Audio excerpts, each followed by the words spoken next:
The Woman at Khalinfo. Narrative history. Warning. This story is based on real events, so let us always keep in mind, especially those people who have suffered in a relationship and others who have made a bad decision, who, as a consequence, lost everything.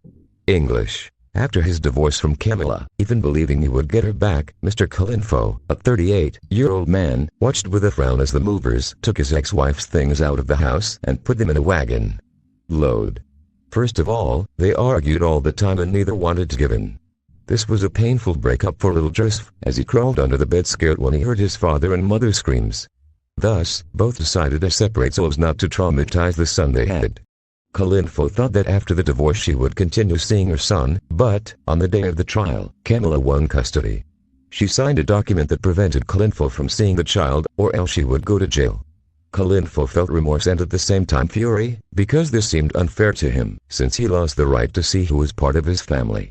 Knowing there was nothing else he could do, he went to a bar, where he met up with his friends and started drinking.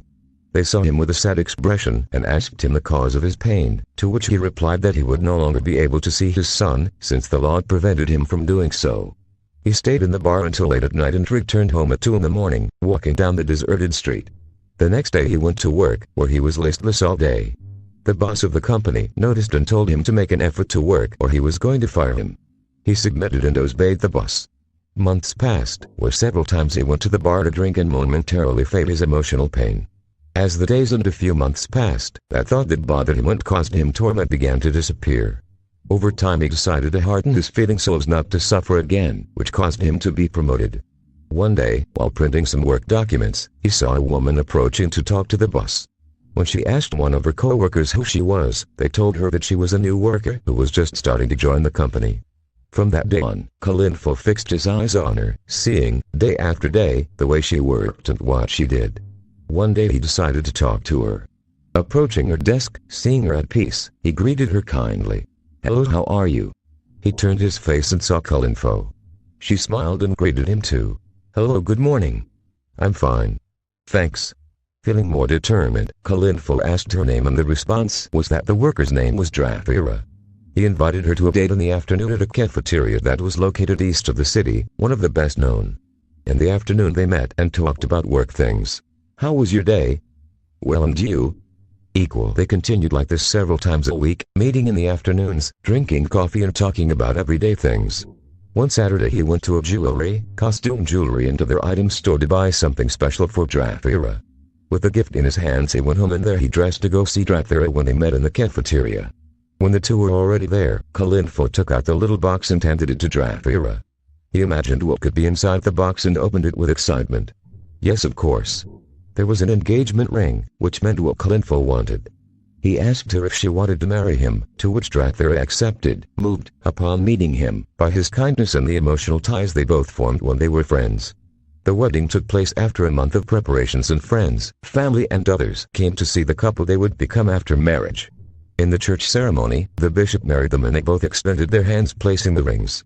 The enthusiastic voices were heard as they left the church. A shower of flower leaves, good wishes and congratulations were mainly directed at the happy couple. When this eventual moment passed, both of them, now husband and wife, went to visit some quiet places. Afterwards they went to the beach and had a good time until the afternoon. They were happy days, those in which they traveled, until, once again, they returned to work as an everyday thing. The two were together and helped each other in any way they could. After a while, Khalinfo thought that it would be time for them to have another member in the family and spoke to Drafira about this, to which she took it as something that could be accepted, since the union could be established. The following year a child was born and they were happy for the arrival of meaning to their union as a couple. Everything was fine, until the child was 5 years old. One of those days, Khalinfo came home drunk and knocked on the door impatiently. Drafira opened it and saw what happened. He came at saying ironic words and said an offensive word to Drafira when she told him the dinner would take a while to prepare. From there were problems with the business they started and it ended up going bankrupt. Drafira tried to justify that this could be solved by saving money and spending only what was necessary. He started saving part of his salary at work, but Khalinfo spent it in a few days or used it to buy meaningless things. They worked and their son was at daycare playing with other children. One day, Khalinfo spent more money than usual, paying for the house, internet, channels and utilities. He became desperate, since what he had left would not be enough to go to the bar for a drink. It was then that he saw a box in the closet where Drathera's things and clothes were, and he opened it with an X. There he found the money that Drathera was saving. Khalinfo did not hesitate and took that money, hiding the box in one of the bushes in the garden. When Drathera returned in the afternoon, he saw that the box was missing and thought it had been stolen. He went to pick up the child from daycare and, out of concern, he ended up burning the food due to a mistake. At night Khalinfo arrived and was drunk. Drathera complained to him and asked him if he knew what happened to the money he had saved, to which he heard in response that Khalinfo had spent it. Drathera was desperate, since rebuilding everything she had lost would take time. That's how things continued, since she didn't agree with Khalinfo spending the money on drinking and had the sincerity and firmness to tell him so one day. Khalinfo got angry when he heard what Drathera told him and started saying that he did what he wanted with his money. They argued day after day about this, as Drathera was somewhat determined to get Khalinfo to give up his bad habit. She tried to convince him to change his habits and focus on the son he had to take care of, even though Khalinfo arrived most of the time with an angry expression from work. One of the days in a row, Drathera had the idea of going to stop her husband from going to the bar for a drink again. That day he arrived early from work and headed home. From there he took the vehicle out of the garage and went to the place where Khalinfo worked. He parked the car in a parking lot and from there watched the moment he left work. Around 5 in the afternoon he saw Khalinfo leave in the company of his companions, who got into a car and headed to the place. Drathera followed them until she saw where they were parking. They arrived at a bar and his friends and Khalinfo got out of the vehicle and went inside. Drathera hurriedly got out of his car and headed towards them, but there was traffic and he had to wait. Meanwhile, Khalinfo assumed he was at a table and his friends sat around him. They ordered some beers and asked Khalinfo if he would have to come home drunk. He said yes, he would drink it and was ready to open the bottle. Then he poured some of the contents into a glass and raised it to his lips. At the moment Drathera entered and, shouting to attract attention, prevented Khalinfo from drinking again. His colleagues told Khalinfo to leave the bar, as his wife called it. He got up from the table very angry and left. Drathera made him get into the vehicle to return to the house. On the way, Khalinfo insulted Drathera and told him that he had no right to interrupt and embarrass him in front of his friends. Drathera cried silently as she drove the car. When they got home, the inevitable happened. They began arguing heatedly, to the point that they forgot to pick up the child from daycare. At the place she thought her mother would come, which did not happen. The caregiver, not knowing the number or location of the child's parents' house, had to take him home after closing the daycare. There, the boy began to play with the caregiver's son, until, after feeding them, he made them sleep comfortably. In the house where Drathera and Khalinfo were, screams of rage and arguments could be heard, which could be heard all the way to the street. Khalinfo's fury was so great that without further thinking he ended up slapping Drathera. She didn't scream, she just endured the blow and didn't say anything else. The next day, Khalinfo went to work early and warned Drathera not to follow him again. She went to the daycare to pick up her son and apologized to the caregiver for forgetting him. He came home and that day he took the child to a garden. In the afternoon he picked him up and, feeding him, sent him to the room.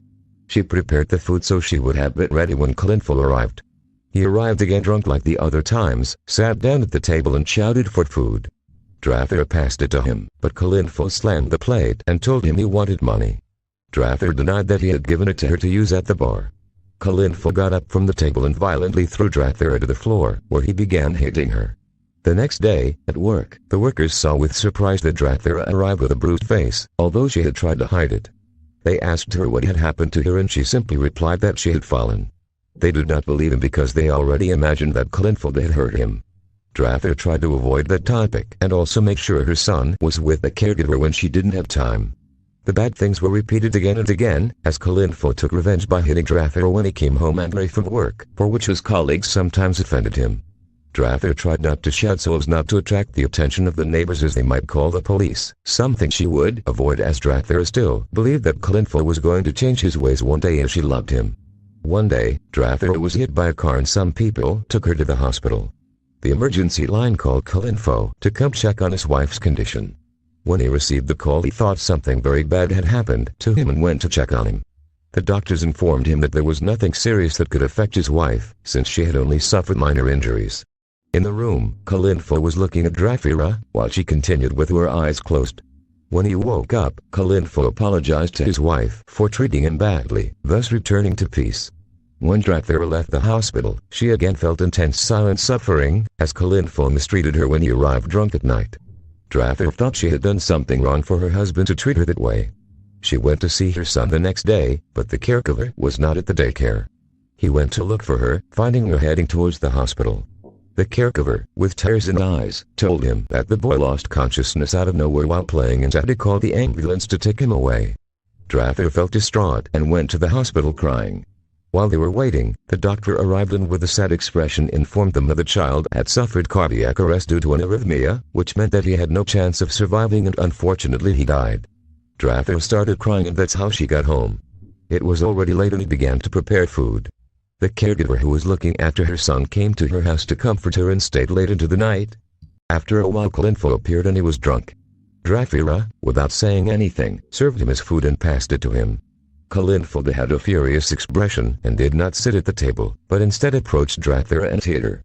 She saw how chilling it was when Khalinfo took the rolling pin and hit her hard with it. He tried to cover himself with his hands to prevent it from hitting him in the face, but a blow to the head caused him to lose consciousness. Drafter woke up in the morning feeling a crushing pain in his head. He entered the kitchen and prepared breakfast to give to Khalinfo.